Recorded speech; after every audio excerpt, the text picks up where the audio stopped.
Hello, I'm Anthony Kuchera. I am the journalism teacher at Andover Central High School.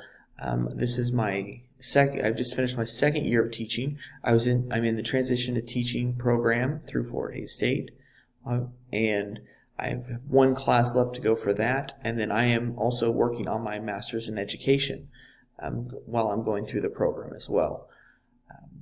Like I said, I've been here for 2 years, along with teaching journalism, my journalism classes. I'm also in charge of the student newspaper and the yearbook. That's kind of why I'm at school still. We're just finishing up the yearbook and getting that sent off. Before I took this path and made the change to the teaching profession, I spent 9 years in the world of business for a sporting apparel company, handling pricing, EDI, and also product development and manufacturing with overseas factories. Before I did that, I traveled the country covering NAIA sports and worked as a technical director and director at KWCH Channel 12. The path kind of shifted for me. Part of it was due to my personal life. My wife is a teacher. I also have 4 kids, so having the summers where we're on the same schedule has been great for us. Also, coming to Andover Central, it also allowed me to actually be in the same school as my daughter. She is actually going to be a sophomore next year at Andover Central.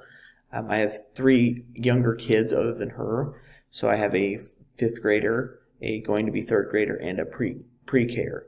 We're 2 boys and 2 girls, so we spend a lot of time chasing around kids and getting them to their different activities. Along with teaching out at Andover Central, I'm also an assistant softball coach, which my daughter also plays softball out here. And then actually both my daughters play softball, and they play on traveling teams as well. Both my sons play baseball, so we have pretty busy summers. My wife is a instructional coach for 259. She's taught at 259 for the past 16 years, either teaching for kindergarten, 1st grade, or being an instructional coach. She's in her 5th year of being an instructional coach. Other than chasing kids around, my hobbies, I do have beehives. So even though we're kind of on the fringe of the city of Wichita, we have beehives, and we also have chickens. And then most of my hobbies revolve around going to hang out with my kids and being at my kids' events, and occasionally go see some Nebraska football. Even though they're not very good, I still enjoy going to the games. Now, through my different career paths, I've seen a variety of different leadership abilities in different people. It all varies. The things that I have found that I see that have the good leaders that I've kind of observed, they're great communicators.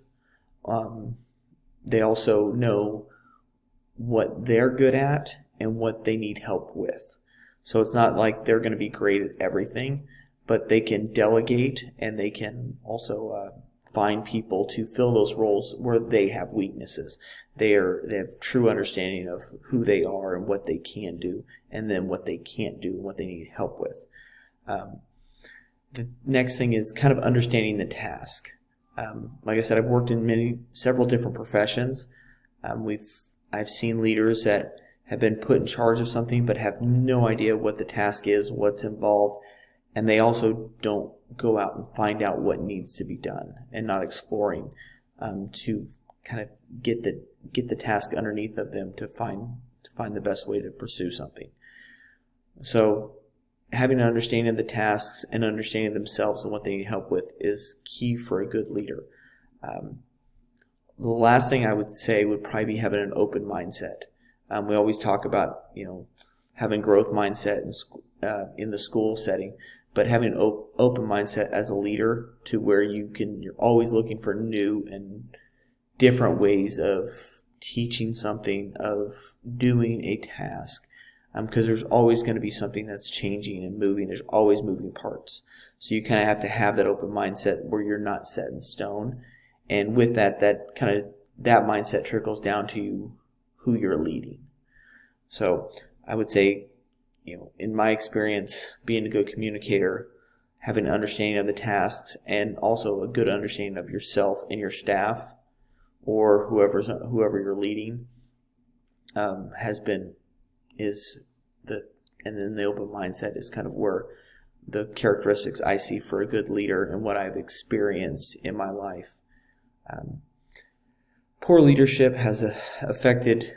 It was one of the reasons why I really looked. Kind of a secondary reason why I looked at leaving the business world. I was at a company that the owner understood kind of some of the business side of things, but didn't understand people, and didn't have value in people. So without understanding the element of his staff, kind of ran off a lot of good people, which made it a lot harder for those that were still retained. So that's kind of how kind of poor leadership has affected me personally. Within the building I'm in, we have great leadership. They're always pretty open to kind of see what's going on and kind of leave us. They've evaluated us and understand that in a lot of the areas we're the professionals, we're the experts in our area, and allow us to proceed as best as we know how. So again, I'm looking forward to meeting, or at least seeing everybody's videos and communicating with you guys through this class. Again, I'm Anthony Kuchera. If you get an email or text or something, my group members, I sometimes go by Tony as well. Have a great day.